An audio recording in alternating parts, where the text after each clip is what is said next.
જે રીતે એક ધારાસભ્ય તરીકે એટીવીટીની મિટિંગમાં મેં હાજરી આપી, આ લોકોએ પૂર્વ આયોજિત રીતે મારી સાથે મગજમારી કર્યા બાદ મેં પોતે પણ અરજી આપી, છતાં મારા ફરિયાદની એ લોકોએ ગુનો દાખલ નહીં કર્યો અને મારા પર ખોટી ફરિયાદ કરી.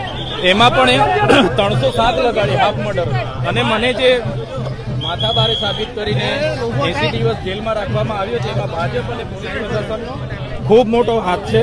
એમણે ખોટી ફરિયાદ કરીને મને આ જેલમાં રાખ્યો છે. પણ જે નામદાર હાઈકોર્ટે જે જામીન આપ્યા છે એને અમે આવકારીએ છીએ. અને આ અવાજ એ દબાવવાની વાત હતી, પણ આ અવાજ દબાવવાનો નથી. આ અમારા લોકોએ, ગુજરાતની જનતાએ આપેલો અવાજ છે, સંવિધાને આપેલો અવાજ છે. આ અવાજ ક્યારે દબાવવાનો નથી. જ્યાં પણ અન્યાય થશે આ અવાજ પૂરી તાકાતથી અમે આગળ વધારતા રહીશું.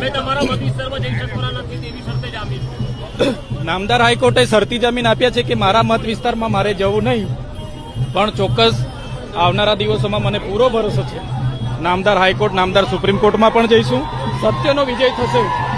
સત્ય પરાજિત થાય છે, સત્ય પરેશાન થાય છે, પણ પરાજિત થતો નથી. સત્યનો વિજય થશે. કલમોની વાત કરો છો તો પછી એટીવીટીની મિટિંગ હતી, સરકારી અધિકારીઓ બધા હાજર હતા.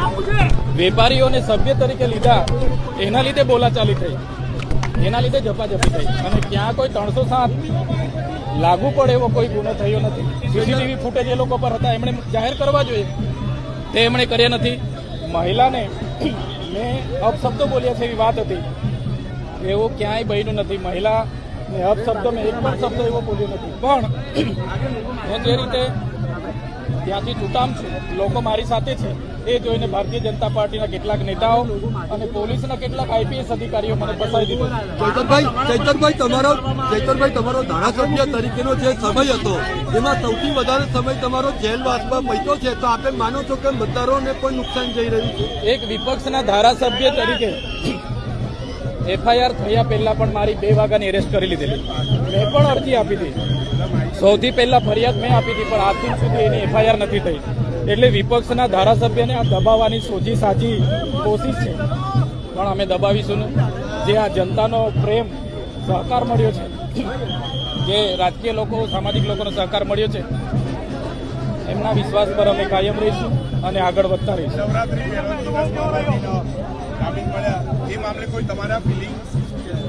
જામીન થયા છે એટલે આટલા ટાઈમ પછી હું બહાર આવ્યો છું, એટલે મને ખૂબ આનંદ છે.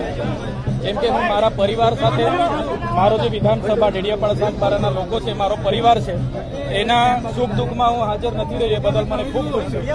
પણ આ માટે પણ એ લોકો સાથે જ છું. મેં હમણાં પ્રવેશ પરથી નથી, છતાં એ લોકો સાથે રહીને આગામી મહાનગરપાલિકા અને તાલુકા જિલ્લા પંચાયતની જે ચૂંટણી આવવાની, તો આમ આદમી પાર્ટી લડવાની છે. પણ એક ધારાસભ્ય, વિપક્ષના ધારાસભ્ય અવાજ ઉઠાવે, એને કઈ રીતના દાબી દેવો, એ આ ભારતીય જનતા પાર્ટીના નેતા અને પોલીસ કરી રહી છે. ચૈતરભાઈ, મનરેગા કૌભાંડ હોય કે પછી આદિવાસીઓને કનડતા કોઈ પણ પ્રશ્નો હોય, એને આક્રમકતાથી ઉઠાવવા બદલ હવે જે તમારી ઉપર જે કાર્યવાહી થઈ રહી છે, તો આપણે માનો છો કે તમારી શરતનો ભંગ થવાની રાહ સરકાર જોઈ રહી છે?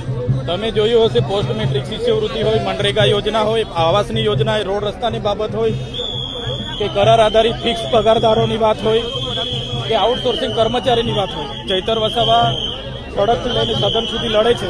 એટલે ભારતીય જનતા પાર્ટીને પસંદ નથી, એના લીધે જ મને ખોટા કેસમાં ફસાવી દેવામાં આવ્યો છે.